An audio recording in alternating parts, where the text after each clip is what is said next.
यह बात है जून 1756 की, जब बंगाल के नवाब सिराजुद्दौला ने 146 ब्रिटिश कैदियों को कलकत्ता में स्थित फोर्ट विलियम के एक छोटे से कमरे में बंद कर दिया। जब दरवाज़ा खोला गया तो कमरे में लाशें ही लाशें दिख रही थीं। आखिर क्या थी इसके पीछे की वजह, आइए जानते हैं। कहानी शुरू होती है 1707 से।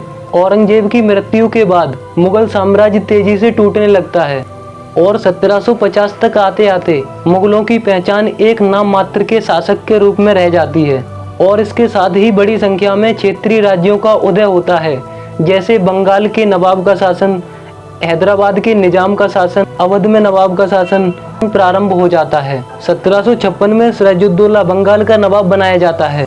इसी साल एक घटना घटित होती है। ईस्ट इंडिया कंपनी के कुछ अधिकारियों ने कलकत्ता पर किलेबंदी कर भारतीय व्यापारियों पर टैक्स लगा दिया। सिराजुद्दौला के मना करने के बाद भी यह नहीं माने। इसके बाद इसने एक विशाल सेना को तैयार कर कलकत्ता पर चढ़ाई कर दी। सिराज की सेना 16 जून 1756 को कलकत्ता पहुंची। यह बात 20 जून 1756 की बताई जाती है। इसके बाद अंग्रेजों ने घुटने टेक दिए और दोपहर तक आत्मसमर्पण कर दिया। उसी रात एक भयानक घटना घटी जिसकी चर्चा हमने वीडियो के शुरू में ही की थी। फोर्ट विलियम के एक छोटे से कमरे में बंद कर दिया। यह कमरा इतना छोटा था कि इसमें 5 से 6 लोग आराम से रह सकते थे। ऊपर से जून के महीने में गर्मी अपने चरम पर होती है, जिसकी वजह से कई लोगों की दम घुटने से मौत हो गई। केवल 23 कैदी ही जीवित बचे थे। घटना को ब्लैक हॉल ऑफ कलकत्ता या काल कोठरी की घटना के नाम से भी जाना जाता है।